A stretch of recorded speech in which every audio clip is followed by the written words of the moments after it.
السلام علیکم. Mass official کے ساتھ محمد اظہر صدیق حاضر خدمت ہے. چینل سبسکرپشن کی ریکویسٹ بار بار اس لیے کرتا ہوں کہ جو آپ کہنا چاہتے ہیں یا میں کہنا چاہتا ہوں یا آپ سننا چاہتے ہیں آپ تک فوراً پہنچ جائے گا. بیل آئیکن گھنٹی کو بجا دیں گے تو نوٹیفیکیشن فوراً مل جائے گا. کیوں ہر طرف تو خوار ہوا احتساب کر، ناراض کیوں ہے تجھ سے خدا احتساب کر. حاصل تو ہو گئی ہیں تجھے ساری سہولتیں، رزق حلال کتنا ملا احتساب کر. ہر دن کریدتا ہے تو اپنے ہی زخم کو، کیا یہی ہے مرض کی دوا احتساب کر. کب تک رہے گا روشنی کے انتظار میں، جلتا نہیں ہے خود سے دیا احتساب کر. گمنام ہو گیا ہے تو اپنی ہی بزم میں، کن غلطیوں کی یہ سزا احتساب کر. اپنے کیے دھرے کا اب احیا احساب کر، دنیا ملی کہ دین ملا احتساب کر. یہ پڑھنے کا مقصد صرف اتنا تھا کہ احتساب کی اہمیت کیا ہے. احتساب کی اہمیت ہر جگہ پر موجود ہے، ہر جگہ کلیئرٹی کے ساتھ ہے، اور ہمیں اس احتساب کے معاملے کو نفاذ کرنا ہے. آئین کا آرٹیکل 4 اور 5 بڑا واضح ہے. آرٹیکل 25 ڈسکریمنیشن سے روکتا ہے. یہاں کوئی احتساب سے مبرہ نہیں ہے. جسٹس قاضی فائز عیسیٰ کے کیس کا فیصلہ آ چکا ہے 19 جون کو. اس پر عمل درآمد جاری ہے. جو ٹائم لیمٹ سپریم کورٹ نے جو ٹائم لائن دی ہیں اس ٹائم لائن کے مطابق فیصلہ جات ہونے ہیں. اور پہلے دن مٹھائیاں بانٹی گئی، کہا گیا فیصلہ قبول ہے. اب ایک دم پھر نئے سرے سے بہرحال چلیں، ریویو کا حق تو حاصل ہے، رائٹ ہے آپ کا نظر ثانی کرنے کا. نظر ثانی کی درخواست آپ دائر کر سکتے ہیں، وہ اختیار آئین پاکستان نے دیا ہے. سپریم کورٹ رولز نے پرسکرائب کیا ہے وہ سارا پروسیجر کہ نظر ثانی کی درخواست کیسے دائر کرنی ہے. نظر ثانی کی درخواست چونکہ ہونی ہے سپریم کورٹ میں، اور وہ جو دائر کر بھی دی گئی ہیں، اور اس کا آرٹیکل جو واضح ہے وہ میں عام ناظرین کی آسانی کے لیے پڑھ دیتا ہوں. Review of judgment order by the supreme court. The Supreme Court shall have power subject to the provision of any act of Majlis Shura and any of the rules made by the Supreme Court to review any judgment pronounced or any order made by it. Supreme Court rules نے وہ procedure دیا ہوا اور judgment بڑی موجود ہیں واضح طور پر. ایرر آف لا یا ایرر آف فیکٹ میں کتنی کی لمیٹڈ جورسڈکشن اور ہماری جورسڈکشن کے اندر نظر ثانی پہ کتنا کام ہوا ہے، یہ سارا ریکارڈ کی چیزیں ہیں. نظر ثانی کی درخواستیں ابھی تک جو میری اطلاع ہے وہ فائل کر دی ہیں سپریم کورٹ بار ایسوسی ایشن نے. 29 صفحات پر مشتمل ہے. سندھ ہائی کورٹ بار ایسوسی ایشن نے، پاکستان بار کونسل نے، مسٹر جسٹس قاضی فائز عیسیٰ صاحب نے، اور مسز جسٹس قاضی فائز عیسیٰ. سپریم کورٹ بار نے درخواست دائر کی گئی ہے. انہوں نے کہا ہے کہ جی پورا ریفرنس جو ہے بدنیتی کی بنیاد پر خارج کیا جائے، حالانکہ ریفرنس تو وہ خارج ہو چکا ہوا ہے. اور جو سپریم جوڈیشل کونسل میں معاملہ بھیجنے کو خلاف قانون قرار دیا جائے. سپریم جوڈیشل کونسل کو ریفرنس پر مزید کارروائی سے روکا جائے. صدارتی ریفرنس مکمل طور پر بدنیتی پر مشتمل ہے، درخواست موقف. جسٹس قاضی فائز کے خلاف نام نہاد نتیجے میں جاسوسی کی گئی. اب یہ وہ ساری چیزیں جو ہیں یہ سپریم کورٹ بار ایسوسی ایشن نے اپنے اس نظر ثانی میں لکھا ہے. اب نظر ثانی ایک اتنے بڑے فورم پہ اور ایک اتنے بڑے ادارے لکھیں. فیصلہ پاکستان بار کونسل نے جو میں نے کہا پہلے میں وہ پڑھ دیتا ہوں. اور چیلنج کرنے کے لیے انہوں نے وقت مانگ لیا ہے. پاکستان بار کونسل نے 2 ہفتوں کا وقت دے دیا گیا. 2 ہفتوں کا وقت دیا جائے. صدارتی خلاف ریفرنس کے خلاف جو درخواست ہے اس کی مخالفت کی ہے. عدلیہ کی آزادی کی خاطر صدارتی ریفرنس کو بتا رہی ہیں پاکستان بار کونسل چیلنج کیا. پاکستان بار کونسل صدارتی ریفرنس جوڈیشل کونسل کے شوکاز نوٹس کو کالعدم قرار دینے کے فیصلے کو سراہتی ہے۔ جسٹس قاضی فائزر بچوں کا معاملہ انکوائری کا جائے پر مطمئن نہیں۔ صدارتی ریفرنس کو کالعدم قرار دینے کے بعد معاملہ پھر بجانے کا کوئی جواز نہیں تھا۔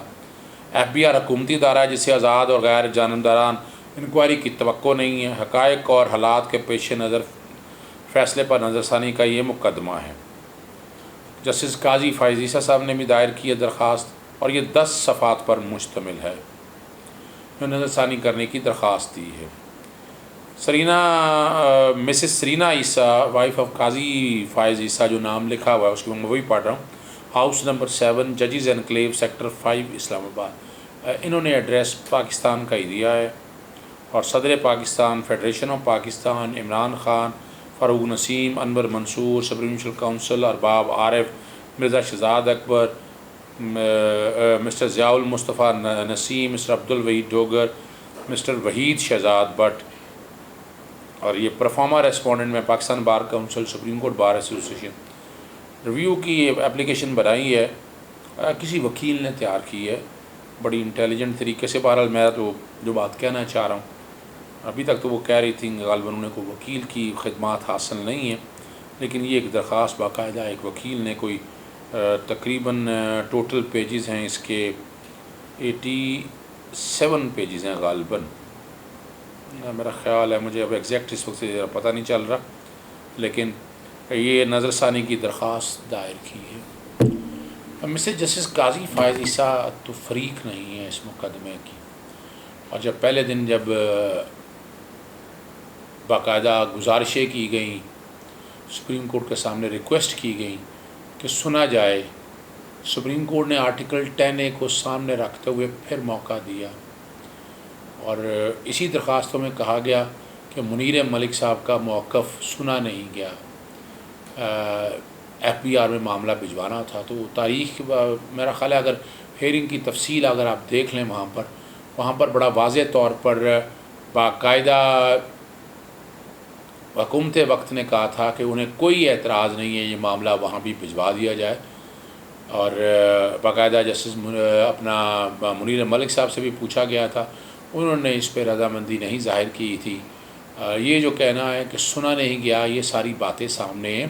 میں پہلے دن سے اتفاق نہیں کرتا تھا اس بات کے جسٹس قاضی فائز صاحب کی مسز کو کس قانون کے تحت موقع دیا گیا، بس جو کہ سپریم کورٹ نے دیا ہے تو پھر میں تو کچھ کہہ نہیں سکتا اس پہ، اور باقاعدہ جو چیزیں تھیں سارا موقف دیا گیا، انہیں سورسز آف انکم کی بات کی گئی، منی ٹریل کی باتیں کی گئی، منی ٹریل نہیں رکھ سکے سامنے، باتیں انہوں نے یہ کیں۔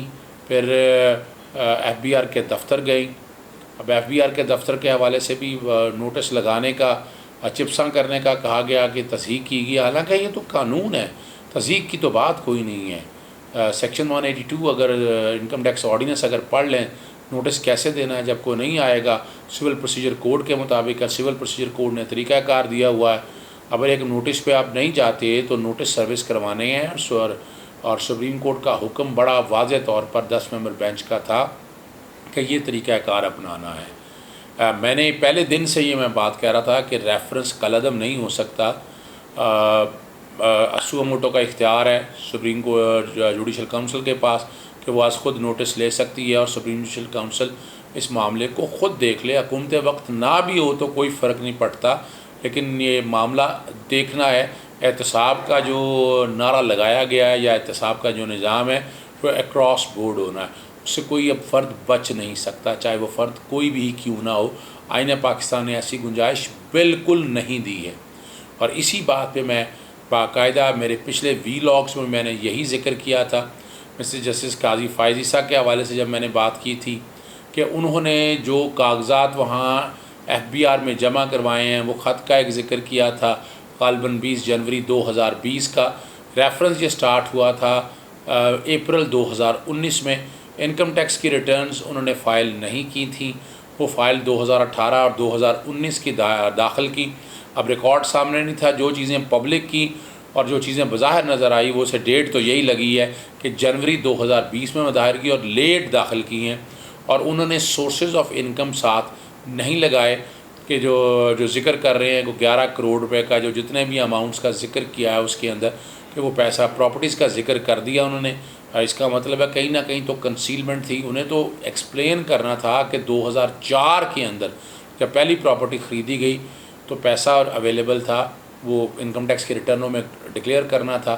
ایگریکلچر انکم ٹیکس کے حوالے سے ایگریکلچر اگر انکم تھی تو اس کا ٹیکس ڈکلیئر کرنا تھا، اور ایگزامٹ انکم کو بھی انکم ٹیکس کے ریٹرنوں میں ڈکلیئر کرنا تھا، چاہے آپ ریزیڈنٹ ہیں یا نان ریزیڈنٹ ہیں. غالباً انہوں نے رینانسیٹ کر دیا یا پاکستانی نیشنلٹی چھوڑ دیا انہوں نے، تو پھر بھی بات وہی آ گئی. جب پاکستان میں آپ اثاثے جات موجود ہیں، پاکستان میں آمدن کما رہے ہیں، پھر 2011 کے اندر، پھر 2012 کے اندر بھی انکم ٹیکس کی ریٹرنز جو ہیں وہ سامنے لانا تھا، سورسز بتانے تھے. ابھی تک تو بظاہر جو انہوں نے خود ہی ایف بی آر میں جو جواب داخل کروایا اس کے اندر کوئی چیز سامنے نہیں آ سکی تھی. انکم ٹیکس کے ریٹرنز کے بھی کالم کئی جو قانون کے مطابق فل دینے تھے. میرے ساتھ وحید شہزاد بٹ نے، جن کو انہوں نے ریسپونڈنٹ بنایا ہے، وہ پہلے ریفرنس کے اندر مدعی تھے، ریفرنس دائر کیا تھا، ان کو بنایا تھا. وہ میرے ساتھ بیٹھے ہوئے تھے اور وہ ٹیکس لا کو مجھ سے بہت بہتر سمجھتے ہیں. انہوں نے اس چیز کو بھی بڑا واضح طور پر کلیئر کیا تھا. اب یہ ساری چیزیں ریکارڈ پہ آ گئی ہوئی ہیں، اور اب اس سٹیج کے اوپر جو کہ سپریم کورٹ کے فیصلے پر عمل درآمد شروع ہو چکا ہے، اور مسز جسٹس قاضی فائزہ صاحب پیش ہو چکی ہیں. اب اس پہ عمل درآمد روکنا اب حیران کن بات ہے کہ کسی سٹیج کے اوپر بھی ابھی تک منی ٹریل سامنے نہیں آیا، سورسز آف انکم نہیں آ سکے ہیں، اور غالباً کو پریولیج مانگی جا رہی ہے مسز جسٹس قاضی فائزہ صاحبہ کی طرف سے. میں نہیں سمجھتا کہ نہ آئین میں گنجائش ہے نہ قانون میں گنجائش موجود ہے. فیصلہ پہلے ہی اتنا وقت سپریم کورٹ کے سامنے لگا ہے اس کیس کو ڈیسائیڈ کرنے کے حوالے سے، اور چیزیں ساری کلیئر ہو چکی ہیں. کوئی اس کے اندر میں نہیں سمجھتا کسی طرح کا ابہام کوئی رہ گیا ہے. بڑا سیدھا سا اور سمپل سا کیس تھا. 13 ماہ پہلے لگ گئے غالباً، اپنا نہیں 13 ماہ نہیں، غالباً اگر 2019 اپریل سے آئے ہیں 13 ماہ تقریباً پہلے لگ گئے کہ منی ٹریل یا سورسز آف انکم، وہ یہی بتایا جاتا کہ مجھے پراپرٹیز کا پتہ نہیں ہے، مسز کو پتہ ہے. انہوں نے آ کے جو چیزیں ساری رکھی اس میں بھی چیزیں کوئی سامنے نہیں رکھی. اب انکم ٹیکس میں بھجوانے کا مقصد ایک یہ تھا کہ اگر آپ نے خریدی ہیں، آپ کے پاس پیسے موجود تھے مسز کے پاس، تو وہ جا کے انکم ٹیکس ڈپارٹمنٹ کو ایکسپلین کریں. وہاں ایک طرح کی انکوائری اور انویسٹیگیشن ہونی تھی تاکہ جسٹیفائی کر سکیں انکم ٹیکس کے قوانین کے مطابق ہی کہ آپ نے اپنی ریٹرنیں دی تھیں، آپ نے پراپرٹیز ڈسکلوز کی تھیں، آپ کے پاس منی ٹریل یا سورسز آف انکم موجود تھا. اور یہ ایک موقع دیا گیا تھا ان آل فیئرنیس کہ قانون کے مطابق اگر آپ کے پاس سورسز موجود تھے تو وہ ڈکلیئر کر کے کلیریفائی کرنے تھے. لیکن ابھی تک ریکارڈ کے اندر ایسی چیزیں ابھی تک تو آ نہیں سکی ہیں. اب نظر ثانی میں آ کے کہا یہ جا رہا ہے کہ یہ سارا معاملہ سپریم کورٹ بار ایسوسی ایشن، پاکستان بار کونسل، یہ حیران کن بات ہے کہ یہ کون سی عدلیہ کی آزادی کا مسئلہ ہے.